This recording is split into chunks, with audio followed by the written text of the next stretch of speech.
O Zot më ruaj nga mos besimi, kufri. Mos njeriu, këtu tash vjen pyetje besimtar dhe jo besimtar, të besosh në Zotin e madhruar, në një superfuqi,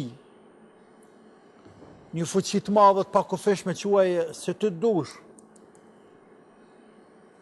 dallon esencialisht me një njeri i cili nuk beson fare.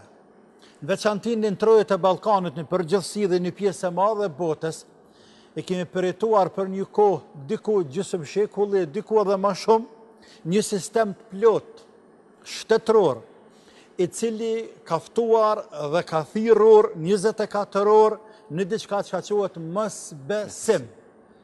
Përballë saj i kemi fetë qiellore, në kryesorën dhe të fundit e kemi fenë islame, e cila vazhdim i feve të mëhershme qiellore thret në besim, me besuar Zotin e madhruar. Flasim për vlerat e besimit, dobit e besimit dhe pasojat e mosbesimit, do të thotë të flasësh gjatë dhe shumë, të flasësh për këtë jetën e njeriu.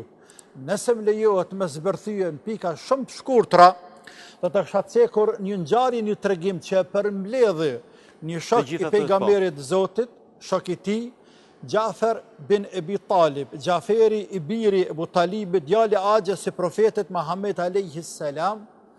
përballë mbretit të Etiopis, se atëhershme Habeshit, i quajtur Nejashi, i cili pasi shpërngulën një grupi muslimanëve në Etiopi, duke hikur nga bashkëadhëtarët, bashkëkombasit e tyre, për shkak të besimit dhe mosbesimit, dhe mbreti fton në pallat për të biseduar pse vallë keni ardhur ju, çfarë zori pat që e kaluat detin e Koq prej Gadishullit arabik dhe kaluat në Afrikë dhe pse e lat vatanin, çfarë të mira pat tek ne, thot ai i bekuar, thot i nderuari mbret, madhëria jote, ne kemi qenë një popull që ka dominuar tek ne ignoranca, cilësia e parë mosbesimit. Tek ne kemi hangër shtazën e ngordhur. Ne kemi vra dhe kemi mbyt edhe fëmijët e tanë. Ne nuk kemi lanë dukuri negative në shoqëri pa e bërë. Ne kemi varros edhe bija tona gjalla. Ne nuk e kemi mbajtur lidhjen farefisnore. Nuk e kemi respektuar fëqiun dhe këshiun tonë. Dhe shumë dukuri tjera i cek. Pastaj tha, erdhi e dërgoi Zoti një profet nga mesi ynë që ne njefshim, nuk mund të akuzonim atë se është dallavergjie, është i padrejtë, synon poste, karriere, filozofi tjerë. Jo, ai ishte në mesin tonë dhe na ftoi. Tash i cek vlerat mira të besimit përballë atyre që atë kanë më herët, sidqul hadith, me fol fjalën e vërtetë.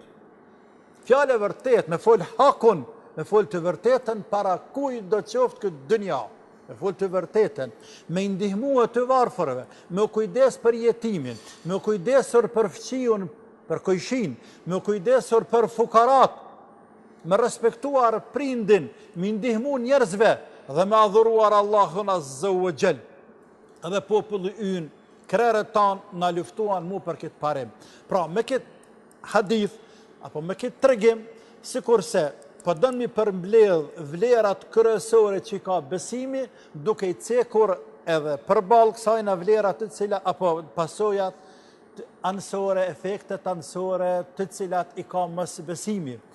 Populli jonë shqiptar të tonë, thojnë, fjalorin veçanti tek ne në Kosovë, një njeri cili nuk kapet në qiell as në tokë, mos zatet Zoti me ta, sepse të nërën 700 ftyra për 7 minuta.